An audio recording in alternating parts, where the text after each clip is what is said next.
Hello. The African Continental Free Trade Agreement held Series 2 of the Africa Private Sector Summit between the 19th and 22nd of October in Accra, that's in Ghana.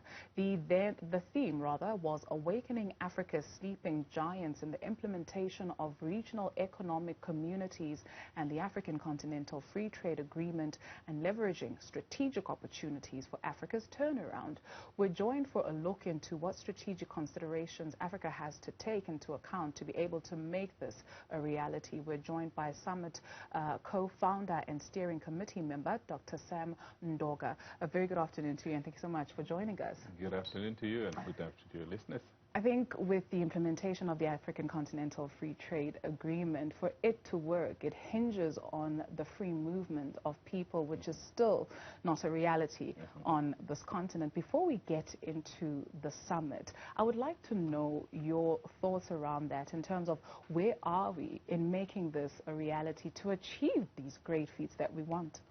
The rollout plan, according to my information, has been to start with heads of states, then ministers of foreign affairs, and then the next phase was going to be cabinet ministers. So it's being scaled down according to people's leadership and influence across the continent before it maybe filters down to the ordinary person. So there is a plan, and it's being rolled out as we speak. So I believe it will come to pass. Yeah. Fingers crossed. Oh, absolutely. So the conference also took a look at this, the interference of foreign forces and the need for that to end in ensuring the success of the African Continental Free Trade Agreement. What foreign forces are these? So if you look at most of the things that have been done on the continent, they're either financed by outsiders. I mean, this is the private sector. Even for us to fund this summit cost us over 2 million rand. So mostly we then rely on partners and so forth. Now, for any funding strategy, it comes with specific instructions, expectations, things you can say, things you can't say, and so forth. So until we learn to fund our own things, I mean, this is a summit. It's not even like we're launching the rocket to the moon. If we can't even fund these basic things like this, it means we'll always be a continent that will rely on others to fund us and tell us what to do, and we'll play to their tune. You know, aid comes with expectations. Absolutely. You have to play to the tune of the piper. That's right. What then does this mean for the African Continental Free Trade Agreement if at a basic level of hosting a summit that you need the intervention of outside sources? What about this very, very big project that we're taking on? So we were able to look at alternatives. The Grand Dam that was done by Ethiopia was financed wholly by Ethiopians.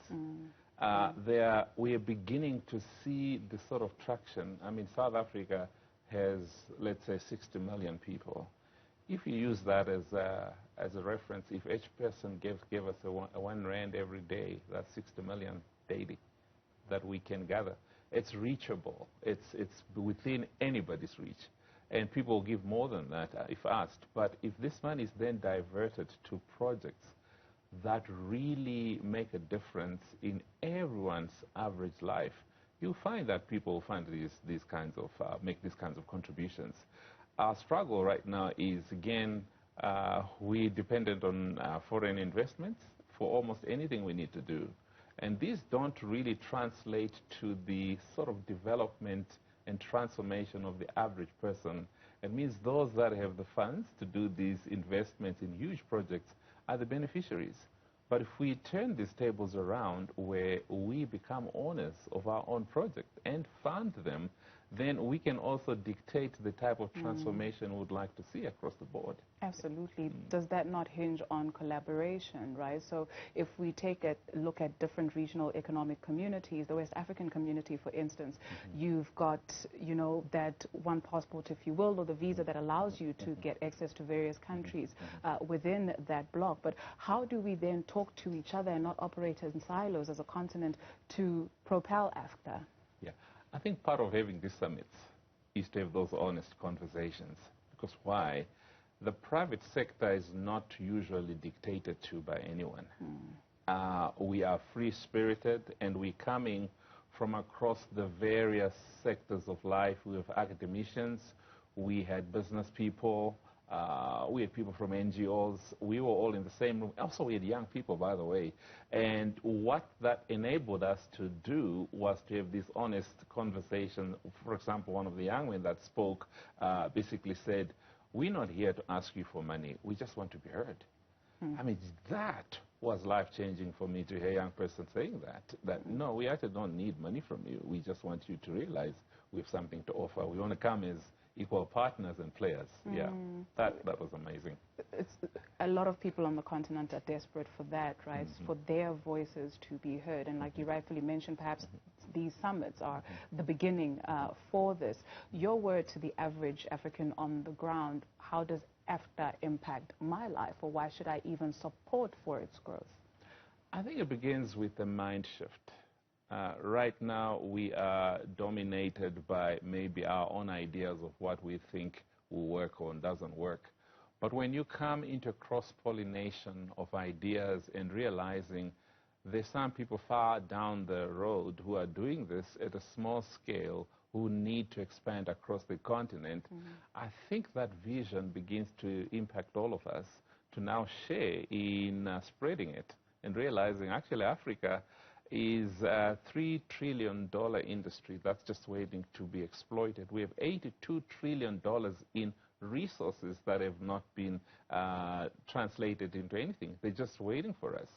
And so the moment our mind shifts to realize that this is really an opportunity, I think we will take advantage of the opportunity that we have.